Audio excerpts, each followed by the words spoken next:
So I feel like Tibas is a pretty typical city, I guess, but not typical of like the campo, the kind of the rural parts. But all the houses are right up next to each other. I was very shocked by that. So I could like hear what's going on in the house next to me a lot.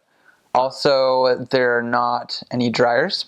People always, when they do their laundry, they just let it dry outside, which I still am not sure how they dry their clothes during the rainy season. But they do it. Also, you always wash your dishes because they don't have dishwashers there either. Most people have fridges, and rarely do people bake. They have a stovetop, but some people that even have a stove with an oven, they don't even use the oven. So Tibas, like any other city, like the center is the Catholic Church, and then there's a park, and then around that there's lots of little shops. Lots of people have like shoe repair stores, just kind of like more of those sorts of jobs. Lots of little tiny stores for like school supplies. And then you kind of trickle out, like the houses are like really close to the center.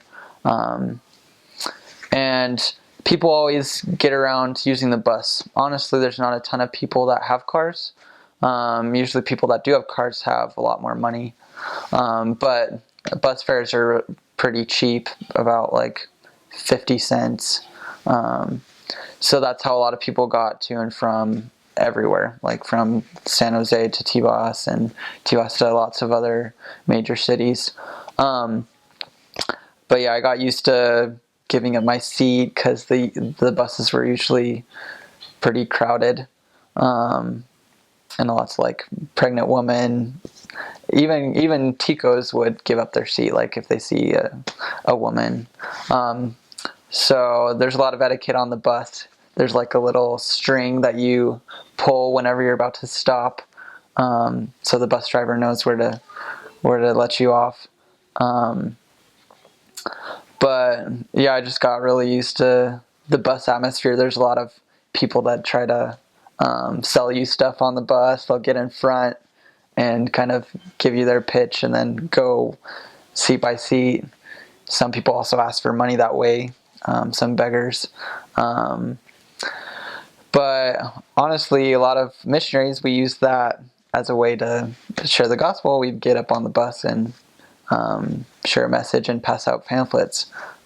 So we kind of use it as an effective strategy. Some of the buses that go to the further areas, like Limon and Liberia, there's even like 2-decker buses, and the ride's like a couple hours. So you have a lot of time. Sometimes they even have movies going. But buses were a good opportunity to meet new people, because usually you'd try to find an empty seat and next to somebody, and you'd talk to them the whole ride. So there's definitely lots of effective, I guess, finding techniques just through transportation, because you don't have a car. We also couldn't ride bikes, so we'd either always walk everywhere or ride the bus. Typical schedule, I guess, we'd have our morning studies, and then we'd go and eat in Tibas. We had it scheduled so that we'd eat at a different member's house every day. But in a lot of my other areas, we paid somebody about 60 mil, which is about $120 a month, for them to give us lunch every day.